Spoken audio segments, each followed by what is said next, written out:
You're telling me that humans can break their own bones and just keep going? The question hung in the air of the xenobiology classroom like a bad smell. Professor Zilnak's secondary appendages twitched with irritation as he adjusted his ocular enhancers. That is a gross oversimplification, Javik, the professor replied, his voice carrying that special tone teachers reserve for students who ask stupid questions. But yes, under certain circumstances, humans can sustain fractures to their endoskeletal structure and continue functioning, sometimes without immediate awareness of the injury. The classroom erupted into a chorus of horrified chirps, whistles, and one particularly loud gurgle that suggested someone's hydration sac had contracted involuntarily. In the back corner of the room, Aleksandra Volkov sat silently, desperately trying to become one with her chair.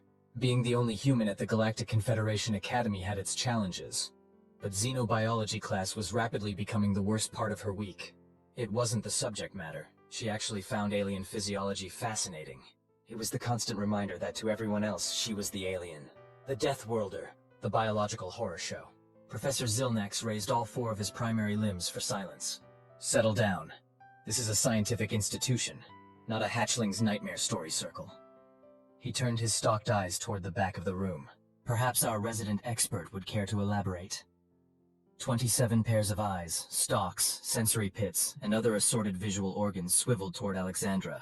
She felt her face heating up, a physiological response that had already been the subject of an excruciating 40-minute discussion earlier in the semester. She began eloquently. It depends on the bone, really, and the type of break, and the person. Some humans are tougher than others. And have you personally experienced this phenomenon? Zilnax pressed, his curiosity clearly overriding his sensitivity protocols. Aleksandra sighed. I broke my arm when I was 10, falling out of a tree. Didn't realize it until my mom saw how swollen it was at dinner. She shrugged. And I fractured 3 fingers during basic training. Finished the obstacle course before reporting to medical. The classroom erupted again, this time with a mixture of horrified exclamations and what sounded suspiciously like impressed murmurs. What were you doing in a tree? Asked Troxel, a Phorian whose species had evolved in deep ocean trenches and regarded anything above sea level with deep suspicion. Climbing it, Aleksandra replied flatly. But why? Troxel persisted, genuinely baffled. Because it was there. Professor Zilnax made an approximation of a human throat-clearing sound. Yes, well, this illustrates the key point of today's lesson. Death World species. We prefer high-gravity world species, Aleksandra interrupted, her polite smile not quite reaching her eyes. Ah, yes, of course. Zilnax had the grace to look embarrassed, his skin flushing a deeper shade of purple. High-gravity world species exhibit remarkable physical resilience due to their evolutionary environment. Humans, in particular, demonstrate exceptional endurance, impact resistance, and wound recovery. They also smell weird, chirped a voice from the middle of the class. Aleksandra rolled her eyes. You try being the only species that sweats. I would rather experience molecular dissolution, came the immediate reply. Enough! Professor Zilnax's patience had clearly reached its limit. For your final project, you will work in pairs to create a comprehensive xenobiological profile of an assigned species. And before you ask, he added, raising a limb to forestall the inevitable question, no, Ms. Volkov will not be a research subject. She is a student, not a specimen. Aleksandra shot him a grateful look. The professor might be fascinated by human biology to an occasionally uncomfortable degree, but at least he treated her like a person, which was more than could be said for some of the Academy's other instructors. As the class ended and students began filing out, a tall, spindly figure approached her desk. Dren, a Talaxian engineer major with iridescent skin and large, expressive eyes, was one of the few non-humans Aleksandra could genuinely call a friend. That was uncomfortable, Dren said, his translator rendering his series of clicks into standard galactic with only a slight delay, even by xenobio standards. Just another day in the life of the campus freak show, Aleksandra replied, shoving her tablet into her bag with perhaps more force than necessary. Sometimes I think I should just charge admission. Don't be dramatic, Dren chided, falling into step beside her as they exited the classroom. You're not a freak show. You're an exotic oddity at worst. Thanks, that's so much better. You're welcome. Dren either missed her sarcasm or chose to ignore it. Are you going to the Alignment Festival tonight? The Cultural Committee has been working on it for months. Aleksandra hesitated. Social events at the Academy were hit or miss for her. On one hand, they were opportunities to experience different species' traditions and maybe feel a bit less homesick. On the other hand, she inevitably became an attraction herself. I'm not sure. I have combat training this afternoon and... You always have combat training, Dren interrupted. I don't understand why you spend so much time in the physical conditioning center. Your muscle density is already alarming. It's relaxing, she said with a shrug. Subjecting yourself to physical strain is... relaxing? Dren's translator couldn't quite capture the mixture of confusion and concern in his clicks. Human thing. Say no more. They parted ways at the central atrium, Dren heading to his engineering lab while Aleksandra made her way toward the physical conditioning center. As she walked, her comm unit beeped with a message notification. It was from her academic advisor, Professor Tall. Urgent. Please come to my office immediately. Aleksandra frowned. Professor Tall wasn't one for dramatics. If she said something was urgent, it probably was. Changing direction, she headed for the administrative wing of the academy, her pace quickening despite herself. The hallways were unusually empty, even for mid-afternoon. As she approached Tall's office, she noticed 2 Peacekeeping Corps officers standing outside the door. That was not good. Cadet Volkov. One of the officers greeted her, using her military designation rather than her student title. Interesting. Professor Tall is expecting you. The door slid open, revealing not just Professor Tall, a stout Gravaxian with metallic scales and a perpetually worried expression, but also Commander Rickson of the Academy's military division and a stern-looking human man in a Terran Defense Force uniform whom Aleksandra didn't recognize. Aleksandra, Professor Tall began, using her first name. Definitely not good. This is Admiral Bennett from TDF Central Command. Aleksandra straightened instinctively, years of military training kicking in. Sir, Admiral Bennett nodded. At ease, Cadet. I wish this were a social call. What's happened? She asked, glancing between the 3 serious faces. Commander Rickson's mandibles clicked anxiously. There's been an incident at the frontier outpost Epsilon 9, a Krathos incursion. Aleksandra felt her blood run cold. The Krathos were the Confederation's most persistent adversaries, a hive-minded expansionist species with a particular hatred for humans, who had been the ones to first defeat them in open combat and force them to the negotiating table a century ago. How bad? She asked. The outpost has been overrun, Admiral Bennett said grimly. We've lost contact with all personnel stationed there. Including the human contingent, Professor Tall added softly. Aleksandra's mind raced. There were only a handful of humans stationed at Epsilon 9, mostly scientists and a few military advisors. Not a fighting force. I don't understand, she said slowly. Why are you telling me this? Admiral Bennett exchanged glances with Commander Rickson before responding. Because Epsilon 9 is currently hosting a diplomatic summit. Among the delegates is your sister. The world seemed to tilt sideways for a moment. Her sister, Valentina, the diplomat, the peacemaker. The one who'd always believed in cooperation over confrontation. Is she... Aleksandra couldn't finish the question. Unknown, Admiral Bennett replied. But given that the Krathos have taken hostages rather than executing everyone outright, there's reason to believe she and the other delegates are still alive. Hostages? Aleksandra repeated. That wasn't the Krathos' usual method. They weren't known for their restraint. They've made demands, Commander Rickson confirmed. The immediate withdrawal of all Confederation forces from the Keldaris sector, and the cessation of all military patrols along the Krathos border. That's insane, Aleksandra said. The Council would never...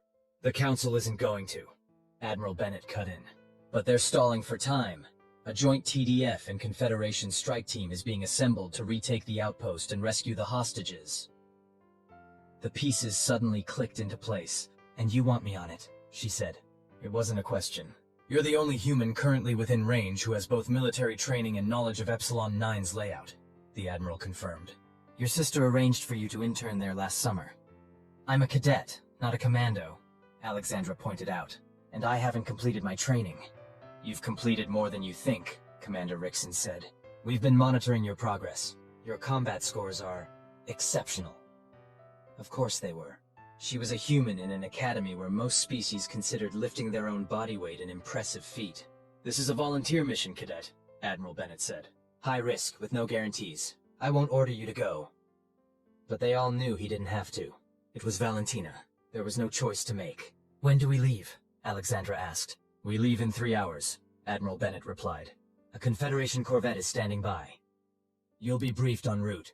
I'll need to pack, Aleksandra began. Everything you need will be provided, Commander Rickson interjected, including appropriate combat gear. Aleksandra nodded, her mind already shifting from student to soldier. Who else is on the team? A mixed unit, Bennett said.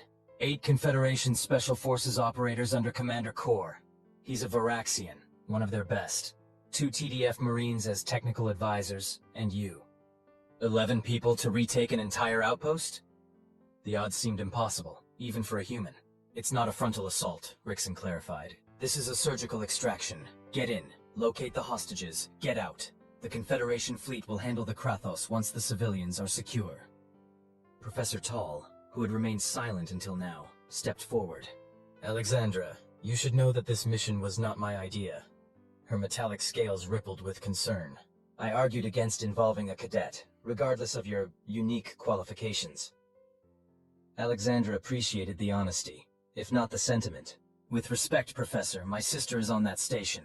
I'd find a way there even if you refused. A ghost of a smile crossed Admiral Bennett's face. That's exactly what I told him you'd say. He checked his wrist display. You have 1 hour for personal matters. Meet us at the Academy landing pad, Base 7. As they left Professor Tall's office, Aleksandra found herself already mentally preparing. The familiar routine of pre-mission focus was coming back to her, muscle memory from years of training. She found Dren waiting in the corridor outside her quarters, his expression anxious. You missed combat training, he said. Is everything all right? Aleksandra hesitated. The mission details were classified, but Dren was her friend. Not exactly. I'm leaving for a while. Dren's large eyes blinked rapidly, his species equivalent of a frown. The message from Professor Tall wasn't about your xenobiology grade, was it? No. She stepped past him to open her door. Family emergency. Dren followed her inside as she began gathering a few personal items. What kind of family emergency requires a peacekeeping corps escort? Aleksandra sighed. Dren was too observant for his own good. The kind I can't talk about. The kind that involves your sister at Epsilon 9, Dren said quietly. She froze, then turned slowly to face him. How did you... My species has excellent hearing, he replied, tapping one of his auditory receptors. And the administrative wing has terrible acoustics. You were eavesdropping? I was concerned when you didn't show up at the physical conditioning center. His eyes shifted to a deeper blue. Embarrassment. I may have followed you. Aleksandra should have been angry, but found she didn't have the energy. It doesn't matter, I'm leaving in an hour. And going into danger? It wasn't a question. Probably. Dren was silent for a moment, his skin cycling through patterns that indicated deep thought. I'm coming with you. Aleksandra actually laughed at that. No, you're not. This isn't a field trip, Dren. I'm serious. All 4 of his arms crossed in determination. You're going to need a tech specialist, someone who knows Confederation systems. The strike team will have specialists, not like me. There was no boasting in his tone, just simple fact. I've been interning with the Academy Security Division. I know how to bypass Krathos override protocols. That gave her pause. How would you know about Krathos systems? Remember the cyber warfare module last semester? Dren's skin rippled with what might have been pride. I scored highest in the practical exam, even designed a countermeasure that's now standard in all Confederation outposts. He paused, adding quietly, including Epsilon 9. Aleksandra stared at her friend. The gangly, awkward Talaxian who made bad jokes and worried about her alarming muscle density was also, apparently, a certified genius when it came to systems security. Even if what you're saying is true, Bennett would never... Let me worry about Admiral Bennett, Dren interrupted. Just don't leave without me. Before she could argue further, he was gone, the door sliding shut behind him. Aleksandra stood there for a moment, then resumed packing. Dren's chances of talking his way onto a classified rescue mission were somewhere between 0 and non-existent. Weren't they? 90 minutes later, Aleksandra stood in the Corvette's ready room, now dressed in TDF combat gear that fit her considerably better than the Academy uniform ever had. The lightweight armor was designed specifically for human physiology, with reinforced joints and impact-resistant plating that still allowed for full range of motion. Commander Kor, the Varaxian team leader, was finishing his briefing. Tall, heavily built, with 4 eyes set in a face that seemed permanently locked in a scowl. He was exactly what Aleksandra expected from Confederation Special Forces. "Our insertion point will be Maintenance Airlock 12A," he was saying, manipulating the holographic display of Epsilon 9. "Intelligence suggests the Krathos are focused on the diplomatic wing and command center, leaving the maintenance levels less guarded." "What about security measures?" one of the team asked. A Fenari with reflective scales that seemed to change color with the lighting. "Standard Confederation protocols, but we have to assume the Krathos have overridden them," Kor replied. "Which brings me to our final team member." The door slid open, and to Aleksandra's absolute astonishment, Dren walked in, his tall frame now encased in civilian contractor armor. He caught her eye and gave the subtlest of head tilts, a human gesture he'd picked up from her. "This is Dren, systems specialist," Kor continued, apparently oblivious to Aleksandra's shock. "He's familiar with the security architecture at Epsilon 9 and has experience with Krathos counter-intrusion measures." Admiral Bennett, standing at the back of the room, was watching Aleksandra's reaction with what might have been amusement. "Something to add, Cadet Volkov?" he asked. Aleksandra composed herself. "No, sir, just surprised to see a fellow Academy student." "Mr. Dren made a compelling case for his inclusion," Bennett said.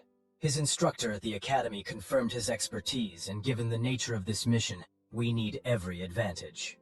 Kor cleared his throat, a peculiarly human gesture for a Varaxian to adopt. "As I was saying, our primary objective is to locate and extract the diplomatic delegation. Ambassador Volkov is the priority target, but we leave no one behind if we can help it." The holographic display shifted to show personnel files, holographic. Valentina's face appeared alongside 7 other diplomats of various species. "Intelligence puts them here," Kor continued, highlighting a section of the station. "The secure conference room adjacent to the main hub. Secondary objectives include recovering any station personnel still alive and, if possible, gathering intelligence on Krathos' intentions." "What about resistance?" asked one of the TDF Marines. "Expect it to be heavy," Kor replied grimly. "We estimate at least 30 Krathos warriors, possibly more. Standard hive configuration. Warriors, technicians, and at least 1 commander." A ripple of unease passed through the team. Krathos hive commanders were legendary for their tactical acumen and personal combat prowess. "One more thing," Admiral Bennett interjected. "We have reason to believe the Krathos aren't just after hostages. Epsilon 9 was engaged in classified research. Propulsion technology that could give them a significant advantage if they acquire it." This was news to Aleksandra. Her internship had been in the diplomatic wing. She'd had no access to the research sections. "That changes things," Kor mused. "They'll be more focused on the labs than on guarding hostages. Or they'll use the hostages to gain access to the labs," Dren suggested. "Most research areas require biometric authentication that the Krathos couldn't replicate." Admiral Bennett nodded. "That's our assessment as well, which is why this needs to be a quiet insertion. If they realize we're coming, they might accelerate their timetable." The implication hung heavily in the air. If the Krathos got what they wanted from the hostages, they'd have no reason to keep them alive. "We'll be in position in 4 hours, Kor concluded. "Review your assignments, check your gear, and get some rest if you can. Dismissed." As the team dispersed, Aleksandra cornered Dren in the corridor outside. "What the hell?" she hissed. "How did you possibly convince them to let you come along?" Dren's skin rippled with what might have been satisfaction. "I told you I interned with security. I didn't mention that it was under Admiral Bennett's nephew. Once I explained my familiarity with the systems at Epsilon 9. This isn't a game, Dren. People die on missions like this." "I know." His expression sobered. "But friends don't let friends walk into Krathos territory alone. Especially not friends who insist on charging headfirst into danger because their sister is in trouble." Aleksandra wanted to be angry, but found she couldn't. The mission ahead was dangerous enough that having a familiar face, even one with too many limbs and color-changing skin, was strangely comforting. "Just stay behind me when things get rough," she said finally. "Gladly," Dren replied. "Your alarming muscle density makes for excellent cover." Despite everything, Aleksandra laughed. "Come on, we should check our gear." As they walked toward the armory, she caught herself thinking that maybe, just maybe, this insane plan might actually work. The Corvette dropped out of FTL on the far side of Nalaris, the gas giant that Epsilon 9 orbited. The massive planet would shield their approach from Krathos sensors, buying them precious time for a covert insertion. In the deployment bay, the rescue team made final preparations. Weapons were checked, communication systems tested, and specialized equipment distributed. Aleksandra found herself assigned a standard TDF combat kit, including a plasma rifle that felt reassuringly familiar in her hands. "Stick close to mechs," Core instructed her, indicating a Thanari with specialized environmental gear. "He knows the station's life support systems. If things go sideways, you'll need to coordinate with him to secure an exit route." "Understood," Aleksandra replied, adjusting her helmet's seal. The combat suit was designed to function in vacuum if necessary, but she hoped it wouldn't come to that. Dren approached, his own gear looking somewhat improvised. Civilian contractors weren't issued standard combat equipment, but someone had found him a decent armored vest and a sidearm that looked almost comically small in his four-fingered hand. "Remind me again why I thought this was a good idea?" he asked, his translator rendering the clicks into a nervous quaver. "Because you're secretly an adrenaline junkie?" Aleksandra suggested. "Talaxians don't produce adrenaline. We have something called Zextoral that serves a similar function, but it's far more refined and doesn't cause the reckless behavior that—" "Dren." "Yes?" "You're babbling." "Am I?" "Yes, I suppose I am. It's a stress response common to my species. When faced with life-threatening situations, we tend to process information verbally as a way to—" "Dren." "Right. Shutting up now." Commander Core approached the assembled team, his expression stern. "Final briefing. We approach via stealth shuttle, dock at airlock 12A, and enter in three-person teams. Alpha Team, myself, Volkov, and Mex will secure the main access corridor. Beta Team will establish a secure communications relay. The rest of you know your assignments." He paused, his four eyes sweeping the group. "This isn't a standard military operation. We're dealing with civilians in danger, critical research materials, and an enemy that doesn't take prisoners. Present situation notwithstanding. Stay focused, stay quiet, and stay alive." The pilot's voice came over the intercom. "Stealth approach initiated. ETA to docking, 17 minutes. Core nodded. "Gear up and prepare for vacuum transition. We don't know the status of the airlock, so assume atmosphere failure until confirmed otherwise." As the team moved toward the shuttle bay, Admiral Bennett approached Aleksandra. "A word, cadet." She stepped aside, snapping to attention out of habit. "At ease," Bennett said. "This isn't an official communication." He lowered his voice.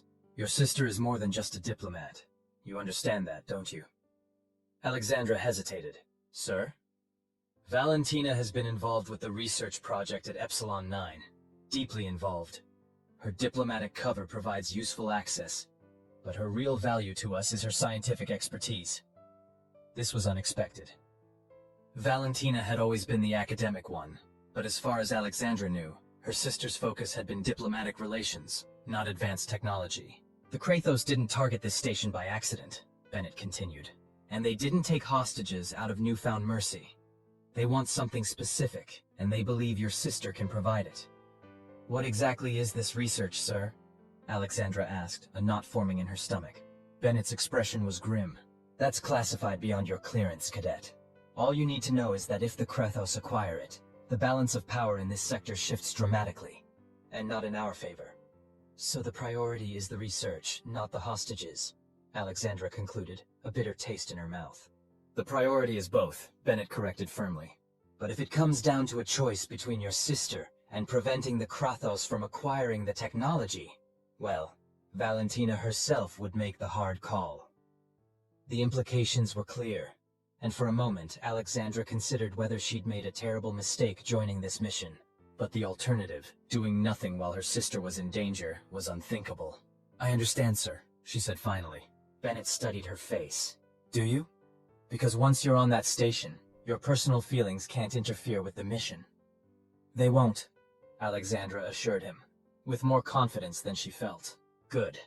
Bennett extended his hand, a surprisingly human gesture from such a formal officer. "Bring her home if you can, cadet, but remember what's at stake." Aleksandra shook his hand, her resolve hardening. "I will, sir." As she turned to join the team boarding the shuttle, she caught Dren watching her, his expression unreadable. Had he overheard? With his species' acute hearing, it was certainly possible. But there was no time to dwell on it. The shuttle waited, and beyond it, Epsilon 9 and Valentina. "Ready?" Dren asked as she approached. Aleksandra checked her weapon one last time, then nodded. "As I'll ever be." The shuttle doors closed behind them, and the small craft detached from the corvette, beginning its silent approach toward the besieged station. As the gas giant Nalaris filled the viewports, casting everything in a pale blue light, Aleksandra found herself thinking of that tree she'd climbed as a child. The one that had given her her first broken bone. Her mother had asked her afterward, "Why would you climb so high when you knew it was dangerous?" And she'd answered, just as she had in class, "Because it was there." But the truth had been simpler and scarier. Because Valentina had climbed it first, and Aleksandra had never been able to resist following her sister into danger. Some things, it seemed, never changed. The stealth shuttle drifted toward Epsilon 9, its engines running on minimal power to avoid detection. Through the viewport, Aleksandra could see the station, a sprawling complex of modules and docking arms orbiting the gas giant. Everything looked normal from the outside, which somehow made the situation more surreal. "Approaching target," the pilot announced. "No indication they've detected us. Docking in 30 seconds. Commander Kor turned to the team. "Helmets sealed. Weapons ready, but safety's on until my mark. Remember, we're guests until we're not." Aleksandra checked her helmet seal one final time, then activated the heads-up display. Environmental readings, team positions, and station schematics appeared in her field of vision, overlaying the real world with essential data. The shuttle shuddered slightly as the docking clamps engaged with airlock 12A. A green indicator appeared on Aleksandra's HUD. The seal was good. "Atmospheric readings from the airlock are nominal," Mex reported, studying his scanner. "But I'm detecting pressure fluctuations further inside. The station's life support may be compromised in some areas." "Noted," Kor replied. "Maintain suit integrity regardless. Dren, access status?" Dren connected his portable terminal to the airlock interface. "Working on it. The Krathos have altered the security protocols, but they're using standard override techniques. I can... Yes, I'm in. Cycling the airlock now." The outer door slid open, revealing the confined space of the station's maintenance airlock. The team moved in efficiently, weapons ready despite the safeties. Once all were inside, Dren sealed the outer door and began the process of cycling the inner door. "I've isolated this section from the main security grid," he explained. "As far as their systems can tell, this airlock is still sealed and unused." "How long will that deception hold?" Kor asked. "Until someone physically checks or they run a level 3 diagnostic. So, maybe hours, maybe minutes. Then we move quickly." Kor turned to the team. "Alpha team with me. Beta, establish the comm relay as planned.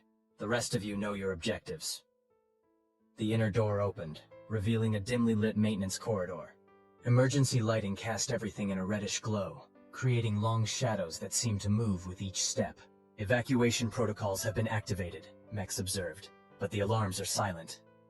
"They wouldn't want the hostages panicking," one of the TDF Marines suggested. Aleksandra checked the station schematic on her HUD. "The fastest route to the diplomatic wing is through the central hub, but that's likely heavily guarded.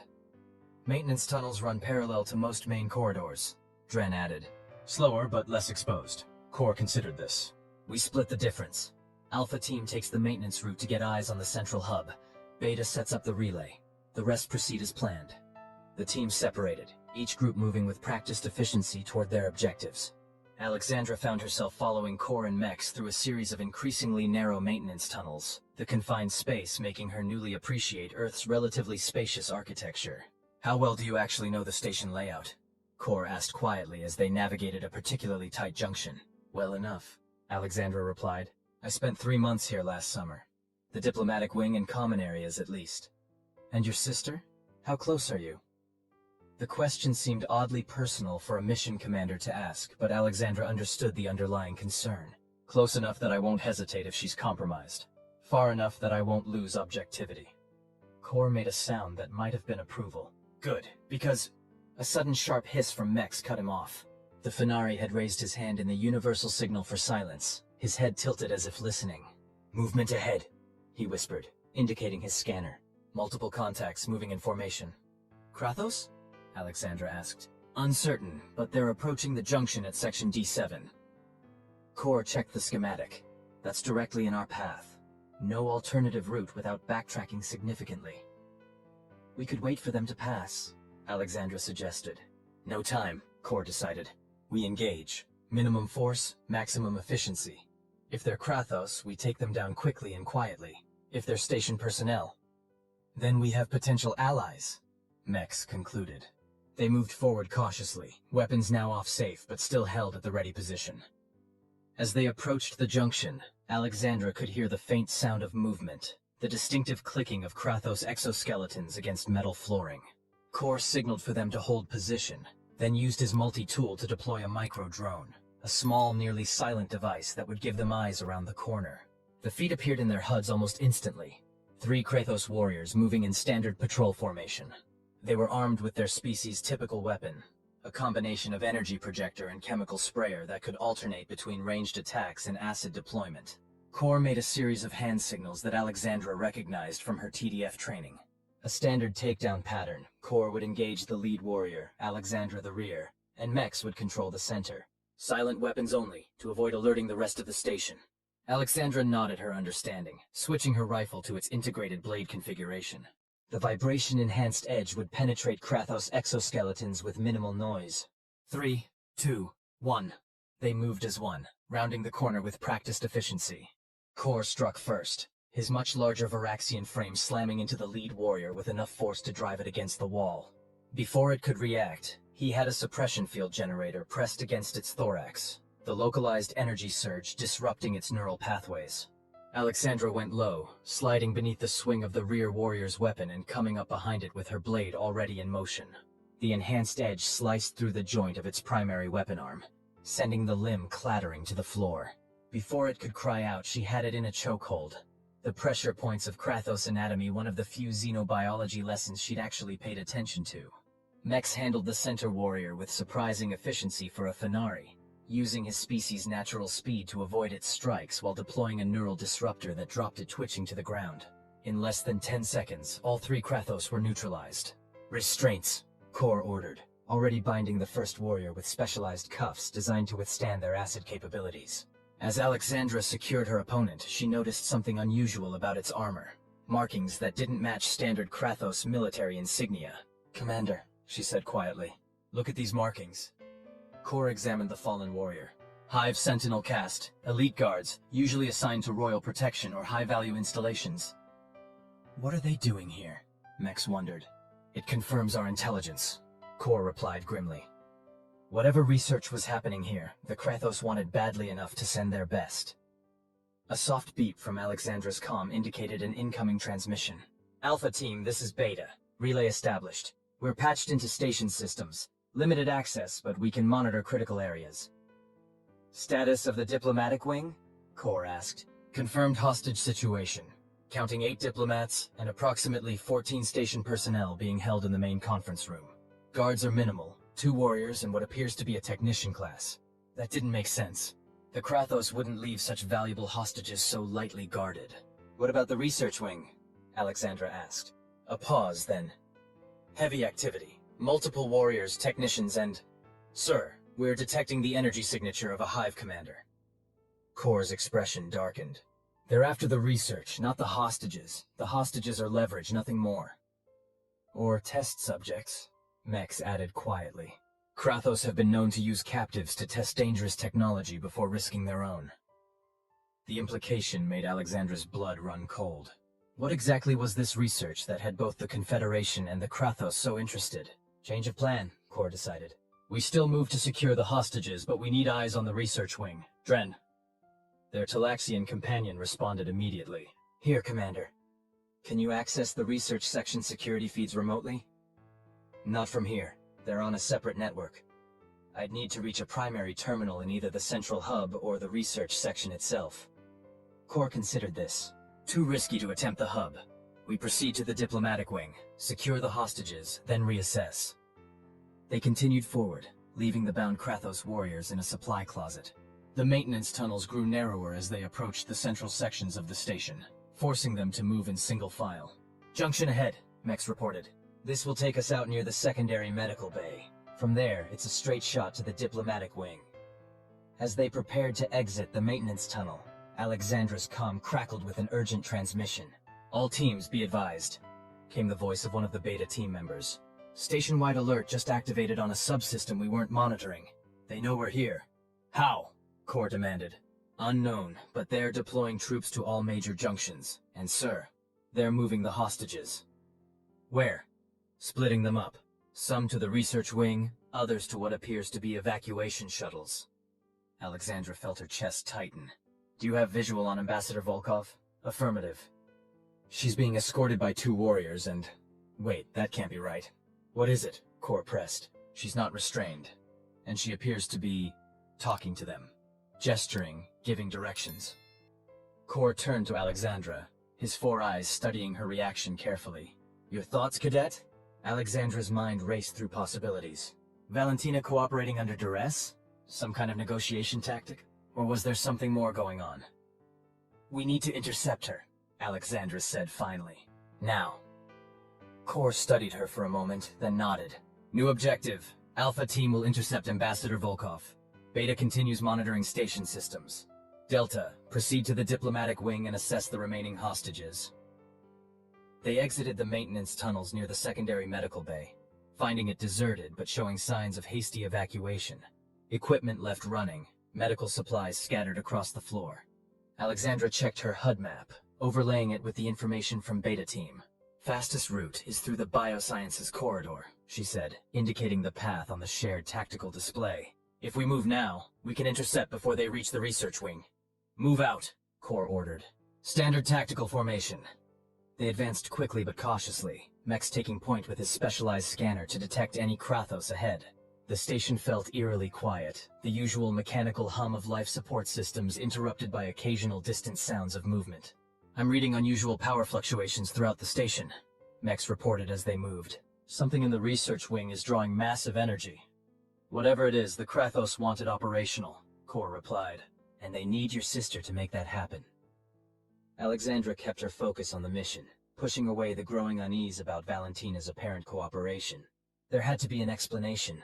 Coercion, strategy, some kind of diplomatic ploy.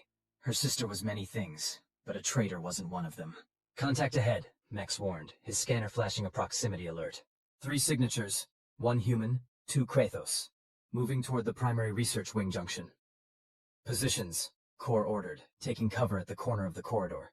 Aleksandra and Mex flanked him, weapons ready. Around the corner, Aleksandra could hear the distinctive sound of Krathos movement, accompanied by a voice she would recognize anywhere.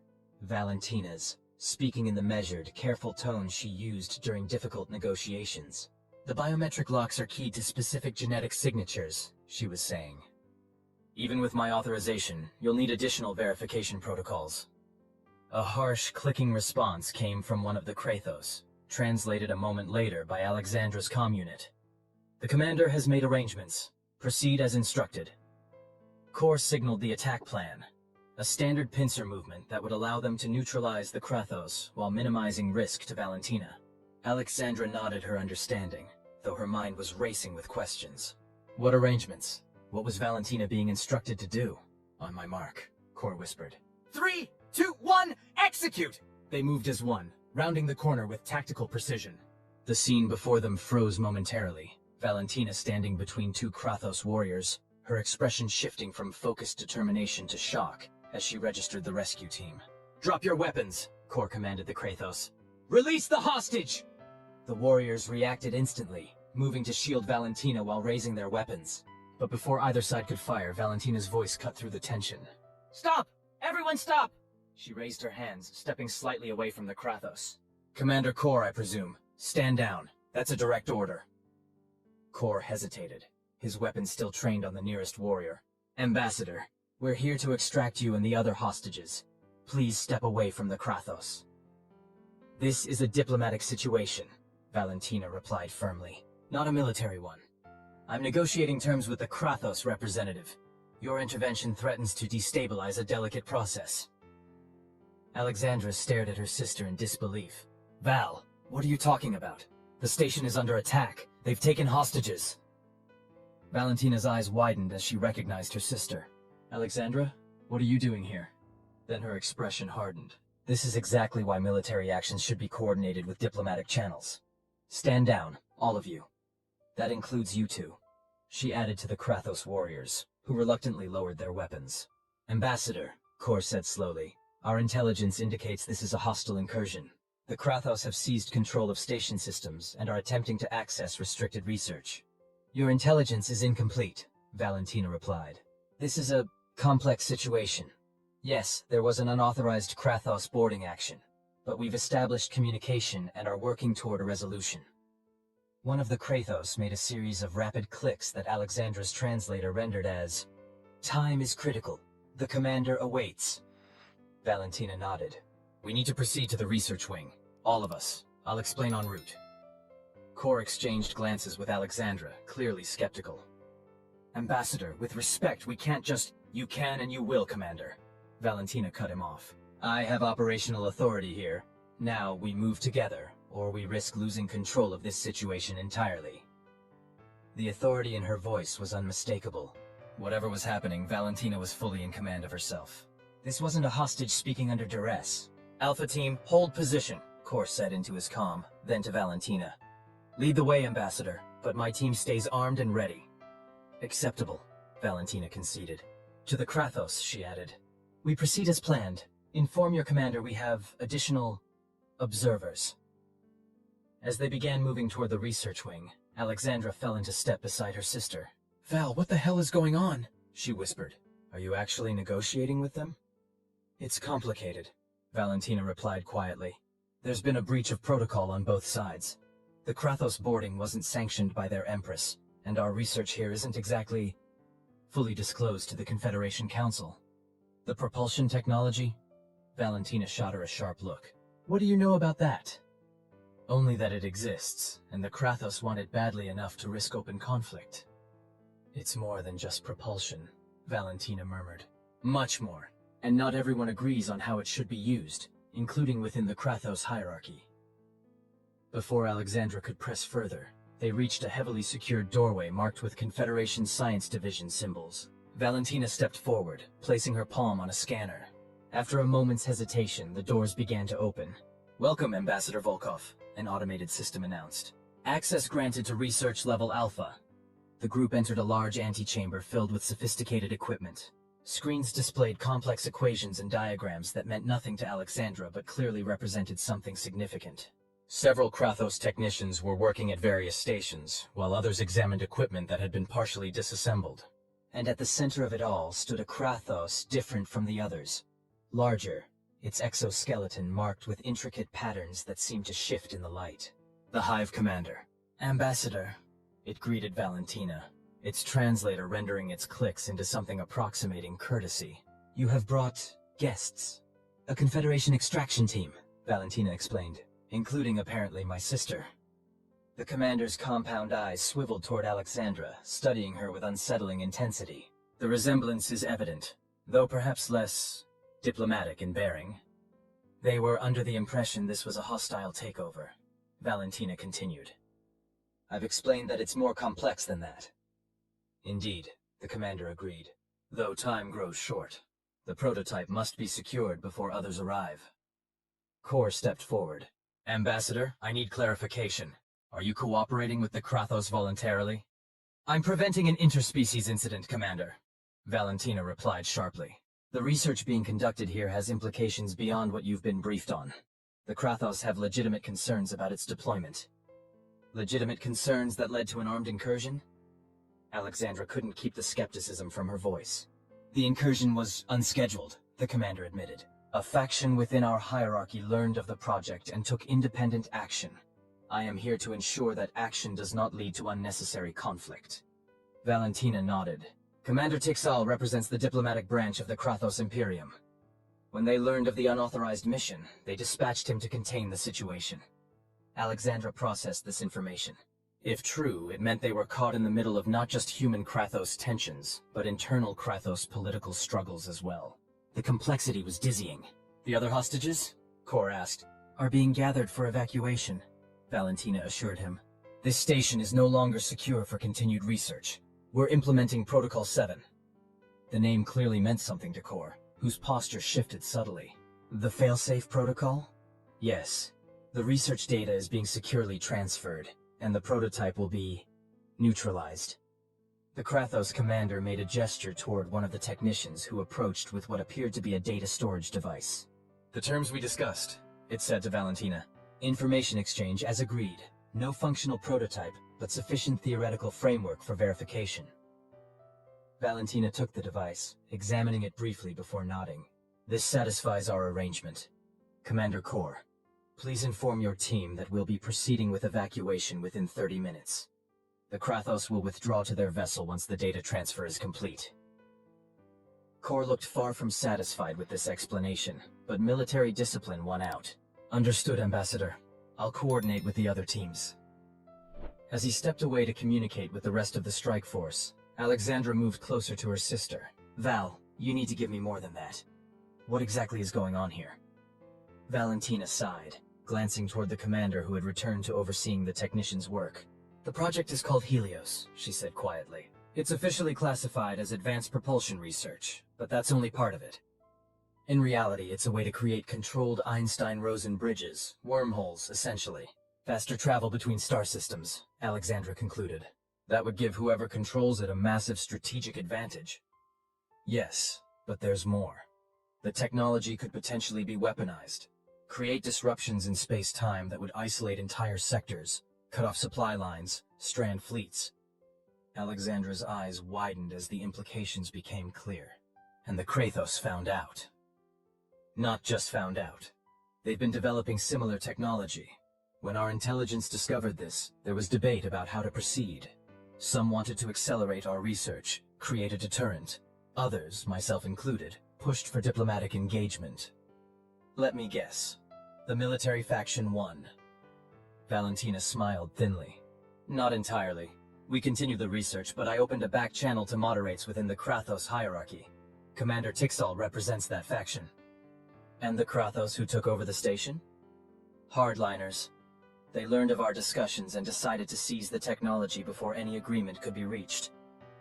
Valentina ran a hand through her hair, a rare gesture of frustration. Both sides have elements that would prefer conflict to compromise. The implication was clear. Valentina had been operating as more than just a diplomat. She'd been engaging in unsanctioned negotiations, possibly even sharing classified information. Does Admiral Bennett know about this? Aleksandra asked. Bennett authorized the back channel, Valentina confirmed. But not everyone in Confederation leadership agrees with his approach. There are those who see the technology purely as a military asset. Before Aleksandra could respond, a commotion from the lab entrance drew their attention. A group of Krathos warriors entered, escorting what appeared to be a prisoner, another Krathos, its armor damaged and one arm clearly injured. The commander's posture changed immediately, aggression replacing the earlier diplomatic restraint. A rapid exchange of clicks followed, too fast for Aleksandra's translator to parse accurately, but the tension was unmistakable. What's happening? She asked Valentina. Politics, her sister replied grimly. That's the leader of the hardliner faction, the one who initiated this incursion without authorization. The commander is expressing displeasure. The captured Krathos was brought before the commander, forced to assume a submissive posture that seemed to involve lowering all its appendages. The commander loomed over it, mandibles clicking rapidly in what Aleksandra could only interpret as a dressing down of epic proportions. Ambassador, Kor had returned, his voice low. Beta team reports unusual activity on the Krathos vessel. Energy signatures consistent with weapons charging. Valentina's expression darkened. It seems not everyone is on board with the diplomatic solution. Commander Tixall, we may have a problem. The Hive commander turned, its compound eyes narrowing. Explain. Your ship is powering weapons. Is this part of your protocol? The commander's reaction was immediate and unmistakable. Surprise, followed by what appeared to be alarm. No, my orders were explicit. No aggressive actions. It turned to one of its subordinates. Verify. The technician consulted a device on its arm, then responded with a series of urgent clicks. Confirmed, the commander said, its translator struggling to convey what seemed like anger. The vessel commander has exceeded authority. They are preparing to target the station's research wing. They're going to destroy the evidence, Valentina realized. And us with it. Not if I can help it, Kor interjected, already activating his tactical comm. All teams battle stations. Prepare for potential hostile fire from the Krathos vessel. No! The commander protested. This is not sanctioned. I will communicate with the vessel. But even as it activated its communication device, a violent tremor shook the station. Warning lights flashed and an automated voice announced. Warning. Hull breach detected in sectors 7C through 9F. Emergency containment protocols activated. They didn't wait for orders, Valentina said grimly. They've already fired. The commander's reaction was immediate. It issued a series of rapid commands to its warriors, who seemed torn between obeying and questioning. "We must evacuate," it declared finally. "All personnel to the emergency shuttles." "You expect us to trust you now?" Kor demanded. "You have little choice, Commander," Tixal replied. "This station will be targeted again more precisely. The dissidents seek to eliminate all traces of this research, and all witnesses." Another tremor, stronger this time, rocked the station. Equipment toppled and a support beam crashed down, narrowly missing a group of technicians. "We need to move," Valentina urged. "The prototype is still in the containment chamber. If it's hit directly, the results would be catastrophic," the commander finished. "Space-time distortions beyond containment."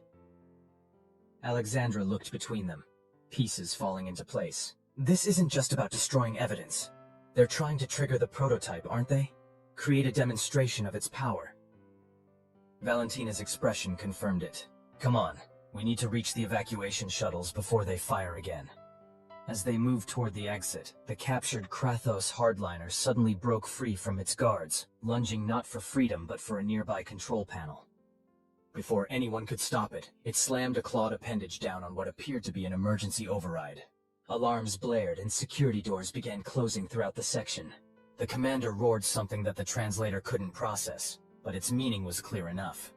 Rage, betrayal, the realization of a trap sprung. "What did it do?" Aleksandra demanded. "Initiated containment lockdown," Valentina explained, rushing to another terminal. "It's a safety protocol to prevent research materials from being removed during an emergency. But in this case, it traps us here." Kor finished grimly. Perfect target for their next volley. The commander had seized the hardliner, its powerful appendages restraining the smaller Krathos. "You doom your own kind along with the humans," it hissed. "For the greater glory of the Imperium," the hardliner replied, its translator rendering the clicks with chilling calm. "The technology will be ours one way or another." "Not if I can help it," Valentina muttered, her fingers flying over the terminal. "Dren, we need a tech specialist here now." To Aleksandra's surprise, Dren responded almost immediately over the comm. "On my way, Ambassador. Beta team is converging on your position." "We need to override the containment lockdown," Valentina explained when he arrived minutes later, breathless and clearly intimidated by the towering presence of the Hive commander. "Standard protocols aren't responding." Dren examined the terminal. "The system's been corrupted. Someone introduced a virus into the network. It's overriding safety protocols and redirecting power to the prototype containment chamber." "Can you stop it?" Kor asked. "Maybe, but I'll need time." Dren's fingers were already moving across the interface, his species' natural dexterity giving him an advantage. Another impact rocked the station, this one closer. The lights flickered, then stabilized. "They're targeting this section specifically now," Mex reported, checking his scanner. "Precision strikes moving closer with each volley." "We need a defense," Kor said grimly. "Something to keep that ship occupied while we evacuate." The commander, still restraining the struggling hardliner, clicked something to one of its warriors, who quickly approached Valentina. "The station's defensive systems," it said. "Can they be activated from here?" Valentina hesitated. "Technically, yes, but I don't have the authorization to." "I think we're beyond protocols at this point, Val," Aleksandra interjected. Another tremor, stronger than before. A ceiling panel crashed down near the entrance. "Structural integrity at 60% and falling," Mex warned. "We have minutes, not hours." Valentina made her decision. "I'll need access to the command protocols. Section 7 Alpha, but someone else will have to input the activation codes. It requires a separate authorization." "Your sister," the commander suggested. "Genetic signature verification would recognize the familial connection." Kor looked skeptical. "That would work?" "It's a backup protocol," Valentina explained, "in case the primary authorization holder is incapacitated. Closed genetic matches can initiate emergency systems." "Convenient," Aleksandra muttered, but moved to join her sister at the terminal. The next few minutes were a blur of activity. Dren working to override the lockdown, Valentina and Aleksandra accessing the station's defensive systems, the Krathos commander coordinating with its loyal warriors to secure an evacuation route, and Kor keeping in contact with the rest of the strike team. "Got it," Dren exclaimed finally. "Lockdown overridden. We have access to the corridor leading to Auxiliary Docking Bay 3. Almost simultaneously, Valentina activated the station's defensive turrets. "Targeting systems online. Basic tracking only. The precision systems are offline." "Target their engines," she instructed the weapons officer who had joined them. We don't want to destroy them, just disable them. What about the prototype? Aleksandra asked. We can't just leave it here. Protocol 7 includes a self-destruct mechanism, Valentina explained. Once we're clear of the station, I can activate it remotely. Unless the virus has compromised that system too, Dren pointed out. A grim silence followed this observation. If they couldn't destroy the prototype, and the hardliners captured it, I'll remain, the commander announced unexpectedly. My technicians and I will ensure the prototype is neutralized. That's suicide, Kor objected. It is responsibility, the commander corrected. This conflict began with my people. It will end with us as well. Valentina started to object, but another impact cut her off. This one close enough to throw several people off their feet. No time to argue, Kor declared. We move now. Ambassador, with me. The rest of you, standard evacuation protocol. As they hurried toward the auxiliary docking bay, the station's defensive systems came online. Through a viewport, Aleksandra caught a glimpse of energy blasts lancing out from the station toward the Krathos vessel. Not enough to destroy it, but sufficient to disrupt its attack pattern. It won't hold them for long, Mex warned. Their shields are adapting. The corridor to the docking base stretched before them, eerily empty except for signs of the earlier conflict. Scorch marks, discarded equipment, what looked disturbingly like bloodstains. Almost there, Kor encouraged them. The shuttle is prepped and ready. But as they rounded the final corner, they encountered an unexpected obstacle. A group of Krathos warriors blocking their path, weapons raised. And at their center stood a figure that caused the commander to hiss with recognition. The technician from the hardliner faction, it explained. Second in command. Ambassador Volkov. The technician addressed Valentina directly, its translator rendering its voice in a higher, more grating tone than the commander's. Your presence is required elsewhere. Stand aside, Kor ordered, his own weapon raised. The station is breaking apart around us. Precisely why we must accelerate our timetable, the technician replied. The prototype will be secured, with or without your cooperation. The commander stepped forward. Your actions dishonor the Imperium. The Empress will have your carapace for ornaments when she learns of this. The Empress will celebrate our victory, the technician countered, once she sees the power of the technology. Valentina looked at Aleksandra, a silent message passing between them. Whatever happened next, they needed to keep the Krathos talking long enough for the defensive systems to do their work. The technology is flawed, Valentina said, taking a small step forward. The technician's guard tightened, and she stopped. That's what I've been trying to explain to your commander. The current prototype is unstable. Using it would be catastrophic. Your deception is transparent, the technician replied. Our scientists have reviewed the data. The technology is viable. Theoretical data, yes, Valentina agreed. But the practical application has encountered complications. Ask your commander. I've shared the test results. The technician hesitated, mandibles clicking in what might have been uncertainty. That moment of hesitation was all Kor needed. With a nod to his team, he initiated what Aleksandra recognized as a standard Confederation Special Forces maneuver. A coordinated flashbang deployment followed by precision targeting. The resulting chaos was exactly what they needed. The Krathos warriors, momentarily disoriented by the intense light and sound, failed to maintain their defensive formation. Kor and his team exploited the gap, creating an opening toward the docking bay. Go! He shouted to Valentina and Aleksandra. Get to the shuttle! What followed was a running battle through the final stretch of corridor. Aleksandra found herself side by side with her sister, covering their retreat while Dren and Mex raced ahead to prepare the shuttle. The Krathos commander, surprisingly, fought alongside them, its powerful form providing both offensive capability and a physical shield when necessary. The shuttle's online, Dren called from the docking bay. Engines warming now. They were almost there, just a few more meters to the bay doors. But their progress had come at a cost. Two of Kor's team were down, and the commander was clearly injured, green ichor seeping from multiple wounds in its exoskeleton. Go, it urged them. I will hold them here. No, Valentina objected. The diplomatic channel. We need your testimony about what happened. My subordinates know the truth, the commander replied, and my duty is clear. Before either sister could argue further, the station rocked with the most violent impact yet. Warning lights flashed, and emergency bulkheads began to descend throughout the corridor. They've breached the research wing, Mex called from the shuttle. Containment failing! Run! Kor ordered, physically pushing Aleksandra and Valentina toward the docking bay. Now! They sprinted the final distance, diving through the doors just as they began to close, an automatic safety response to the breach.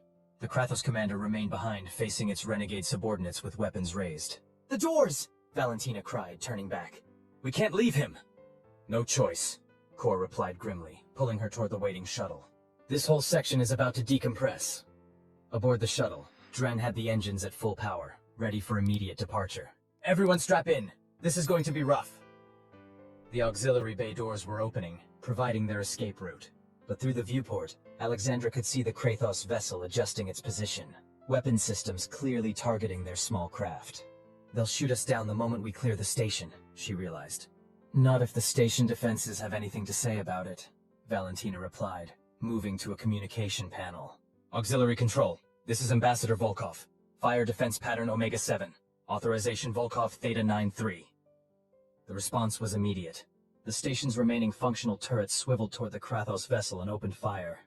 Not the careful disabling shots from earlier, but a full barrage aimed at critical systems. "That should keep them busy," Valentina said with grim satisfaction. "Dren, get us out of here!" The shuttle launched, accelerating away from the disintegrating station. Through the rear viewports, they could see the Krathos vessel taking multiple hits, its shields flaring under the assault. "We're clear," Dren announced as they reached a safe distance. "Rendezvous coordinates locked in. The corvette is moving to intercept." Valentina sank into a seat beside Aleksandra, exhaustion finally showing on her face. That was not how I expected this diplomatic mission to end. "You're a spy," Aleksandra said, the realization still sinking in. All this time, the diplomatic corps was just a cover. "Intelligence liaison," Valentina corrected with a tired smile. "Sounds better on the resume." "And the Krathos commander? Was it really trying to help, or was that part of their plan, too?" "Tixal was genuine," Valentina insisted. "The Krathos, like us, have different factions with different agendas. The hardliners saw an opportunity and took it, against their own leadership's wishes." Before Aleksandra could respond, Mex called out from his monitoring station. "Energy surge detected at the research facility. Massive power fluctuations." They turned to the viewports in time to see a brilliant flash from the station's research wing. For a moment, space itself seemed to distort around the point of light, stretching, bending in ways that hurt the eyes to observe. "The prototype," Valentina whispered. "It's been activated." "Intentionally?" Kor asked. "Perhaps. Or the damage might have compromised the containment field." Valentina's expression was grim. "Either way, the results will be the same." "Which are?" Aleksandra pressed. "A localized space-time distortion. Temporary, but powerful enough to disable or destroy anything caught in it." As if to confirm her words, the Krathos vessel, still engaged with the station's defenses, suddenly found itself caught in the expanding field of distorted space. Its form seemed to stretch impossibly for a moment, then contracted violently before stabilizing. Now clearly disabled, drifting without power or control. That's why they wanted it, Aleksandra realized. Not just for faster travel, but as a weapon. One that could change the balance of power throughout settled space. Valentina agreed, which is why neither side can be allowed to control it exclusively. The shuttle continued its path away from the station, rendezvousing with the waiting corvette. As they docked, Admiral Bennett himself was waiting to greet them. "Ambassador," he acknowledged Valentina with a nod that conveyed volumes. "I see the extraction was successful, if somewhat dramatic." "The situation evolved rapidly, Admiral," Valentina replied formally. "Full report to follow, but the short version is that the Krathos hardliner faction attempted to seize the Helios prototype. They were opposed by their own diplomatic corps, but in the confusion the prototype was activated." "And the research data?" Valentina produced the data device the commander had given her earlier. "Secure, along with evidence of Krathos' internal divisions that we might be able to exploit diplomatically." Bennett accepted the device with evident relief. "Excellent work, Ambassador." He turned to Aleksandra. "And Cadet Volkov, volunteering for a high-risk extraction mission? That shows initiative." "Or recklessness," Valentina added, though her expression belied the criticism. "Thank you, Alex. I mean it." As the group moved deeper into the corvette, preparing for debriefing and medical attention where needed, Aleksandra found herself walking beside Dren. "So," he said quietly, "was this unusual enough for your memoirs?" Despite everything, she smiled. "Getting there. Though I would have preferred a chapter that didn't involve quite so many beings trying to kill us." "Those are the best chapters," Dren assured her, his skin shifting to a pleased violet hue. Besides, I think we make a good team. The Death Worlder and the Tech Specialist. High-gravity Worlder, she corrected automatically. But there was no heat in it. As they reached the Corvette's briefing room, Aleksandra glanced back at her sister, now deep in conversation with Admiral Bennett. There was clearly more to Valentina than she had ever suspected. More history, more secrets, more complexity. And perhaps, she reflected, there was more to herself as well. The Academy student, the cadet, the sister, and now, the soldier who had faced down a Krathos incursion and lived to tell about it. Whatever came next, the commander's compound eyes swiveled toward her. You speak as if you understand our ways, human. You do not. I understand enough, Valentina replied. I understand that you're not here with the blessing of your Empress. This is a rogue operation, isn't it? You're acting without sanction. A ripple seemed to pass through the commander's exoskeleton, a tell that Aleksandra immediately recognized as agitation. Valentina had struck a nerve. My sister, the diplomat, Aleksandra said, allowing a small smile, always seeing the political angles. The politics are irrelevant, the commander snapped. The technology will give us the advantage we require, and your sister will help us understand it. I hate to disappoint you, Valentina said, but my technical expertise is limited to knowing which button turns the coffee machine on. Your deception is unnecessary. We have intercepted communications. We know of your involvement in Project Helios. Project Helios? Aleksandra had never heard of it, but the name clearly meant something to Valentina. Her sister's expression flickered briefly before returning to neutral. You've been misinformed, Valentina said carefully. The auxiliary bay doors had stopped moving, frozen halfway between open and closed. Aleksandra could see Dren still at the terminal, his face a mask of concentration as he presumably battled the Krathos' override attempts. 1 minute, came Kor's voice in her ear, barely audible. Just 60 more seconds. She needed to keep them talking. If you know so much about this Project Helios, Aleksandra said, why do you need my sister at all? Why not just take the research data? Because the data is incomplete, the commander replied. The crucial elements are protected by biometric locks. Human biometric locks. Understanding dawned. You need a human to access it. Any human. Not any human. The technician spoke for the first time, its voice higher and more grating than the commander's. This specific human. Her genetic signature is one of only 3 that can unlock the final protocols. Valentina's eyes met Aleksandra's, a silent message passing between them. Whatever this Project Helios was, it was important enough for a Krathos Hive commander to risk a direct confrontation with the Confederation. So what's your plan? Aleksandra asked, taking a small step forward. The commander immediately tensed and she stopped. Force her to cooperate? Torture her until she agrees? The Krathos aren't exactly known for their persuasive diplomatic skills. We have methods, the technician said, the injector still pressed against Valentina's neck. Chemical methods. Effective, if somewhat damaging to the subject's long-term cognitive functions. 30 seconds, Kor whispered in her ear. And once you have what you want? Aleksandra pressed. What happens to her then? The commander's mandibles clicked in what might have been the Krathos equivalent of a shrug. Her usefulness will be at an end. That's what I thought, Aleksandra said. And then she moved. Later, when recounting the incident in her official report, she would struggle to explain exactly what happened next. Training, instinct, adrenaline, perhaps a combination of all 3. What she did know was that one moment she was standing still, weapon half lowered, and the next she was in motion. The first shot caught the technician's injector arm, severing it cleanly at what passed for an elbow joint. Green ichor sprayed across the corridor as the creature shrieked in pain and surprise. The second shot went wide as the commander lunged toward her, its much larger form moving with surprising speed for something so bulky. Valentina, freed from the technician's grip, immediately dropped to the floor and rolled away, coming up in a crouch despite her bound hands. The commander collided with Aleksandra, sending them both crashing into the wall. Her armor absorbed some of the impact, but the force still drove the air from her lungs. The creature's strength was immense, its clawed appendages seeking purchase on her combat suit. A little help here, she gasped into her comm as she struggled to break free. A barrage of weapons fire answered her call. Dren and mechs advancing down the corridor, their weapons trained on the commander and the wounded technician. But the commander wasn't finished. With a strength born of desperation or rage, it lifted Aleksandra bodily and hurled her across the corridor. She slammed into the opposite wall, her helmet cracking against the metal surface hard enough to make her vision swim. Through the haze, she saw the commander turning toward Valentina, who had managed to position herself behind Dren and Mex. A compartment in the commander's armor slid open, revealing what looked like a secondary weapon, smaller than the standard Krathos rifles, but no less deadly at this range.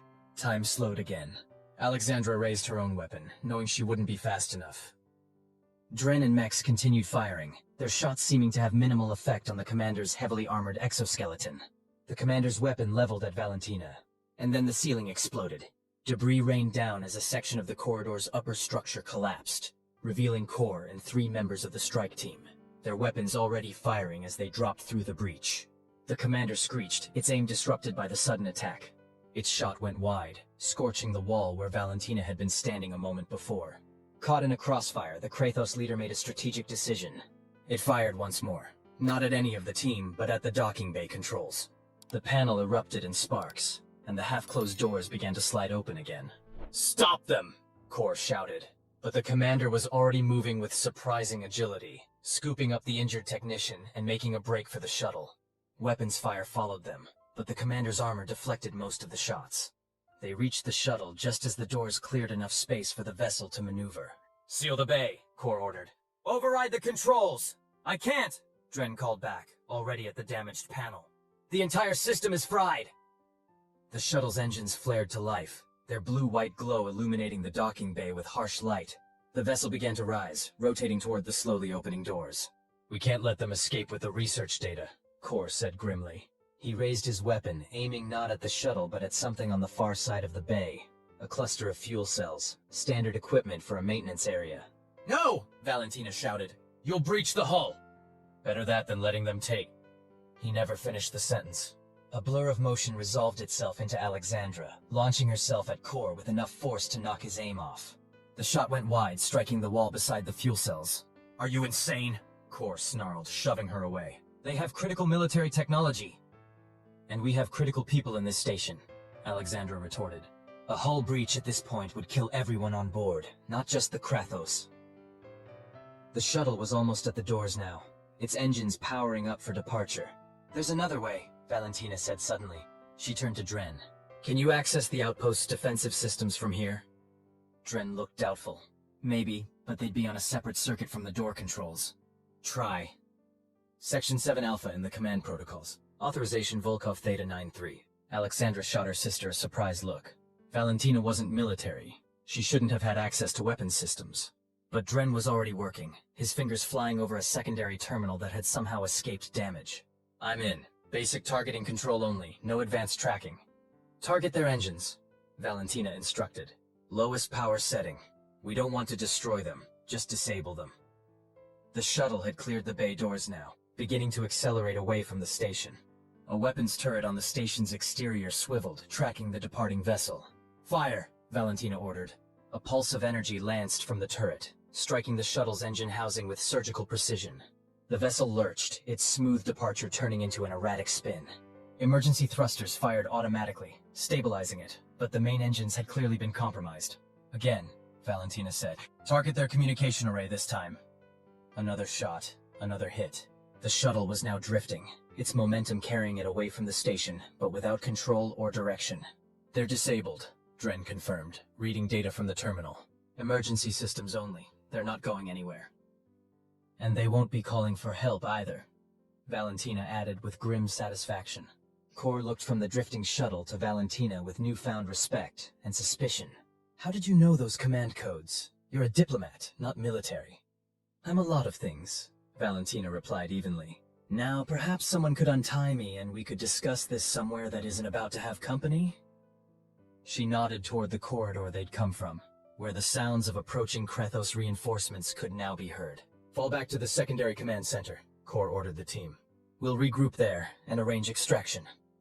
As Aleksandra moved to free her sister's hands, Valentina leaned close and whispered, "We need to talk. Privately." "About Project Helios?" Aleksandra whispered back.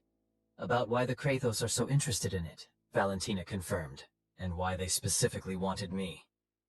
The secondary command center was a cramped space compared to the main hub, but it was defensible and had independent communication systems. While Core coordinated with the extraction team and the rest of the strike force secured the remaining hostages, Aleksandra finally had a moment alone with her sister. "You look like hell," she observed, examining the cut on Valentina's forehead that had left dried blood in her hair. "You should see the other guy," Valentina replied with a tired smile. "One of the warriors got a bit enthusiastic during the initial takeover. I broke his mandible." "That's my diplomatic sister," Aleksandra said proudly, then her expression turning serious. "Val, what's Project Helios, and why do the Krathos think you're involved?" Valentina glanced around to ensure they weren't overheard before responding. "Because I am involved. Very involved." "But you're a diplomat. Your clearance is for—" "My official clearance, yes." Valentina cut her off. "But for the past 3 years, I've been working with a joint TDF Confederation research team on something... well, something that could change everything." Aleksandra stared at her sister in disbelief. "You're a spy?" "An intelligence liaison," Valentina corrected primly. "It sounds better on the resume." "Does Mom know?" "Mom thinks I spend my days writing strongly worded letters to alien ambassadors and attending cocktail parties." "Which, technically, you do." "It's excellent cover." Aleksandra shook her head, trying to process this new information.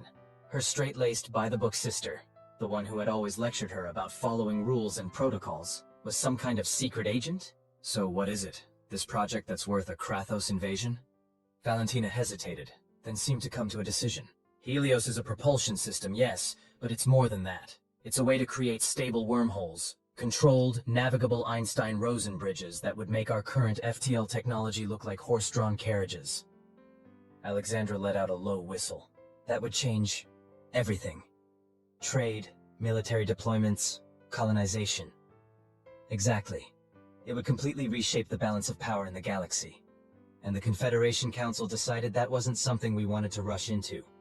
They ordered the research compartmentalized and slowed down." "But someone didn't agree with that decision," Aleksandra guessed. "The Krathos, obviously, but also factions within the Confederation itself." Valentina rubbed her wrists where the restraints had left marks. "There are plenty of species who think we're being too cautious, too controlled in our expansion. And the Krathos found out somehow. They didn't just find out, I think they were tipped off." Valentina's expression darkened. "The encryption on our communications was military grade. The only way they could have known about my involvement, about the biometric locks, is if someone told them." "A traitor in the Confederation?" The idea seemed almost unthinkable. Despite occasional political disagreements, the united front against external threats like the Krathos had always been solid. "It's the only explanation that makes sense. And it means we have bigger problems than a single outpost incursion." Valentina straightened up as Core approached them, his expression grim. "Extraction team will be here in 20 minutes, he informed them. "We're securing a path to the main docking bay." "What about the Krathos shuttle?" Aleksandra asked. "Still disabled. A Confederation cruiser is moving to intercept and capture it." He fixed Valentina with a penetrating stare. "Now perhaps you'd like to explain to me exactly what's going on here, starting with how a diplomatic attaché has command access to military weapon systems." Valentina smiled thinly. "I'm afraid that information is classified beyond your clearance level, Commander." "People under my command nearly died today," Core growled. "I think that earns me some answers. And you'll get them.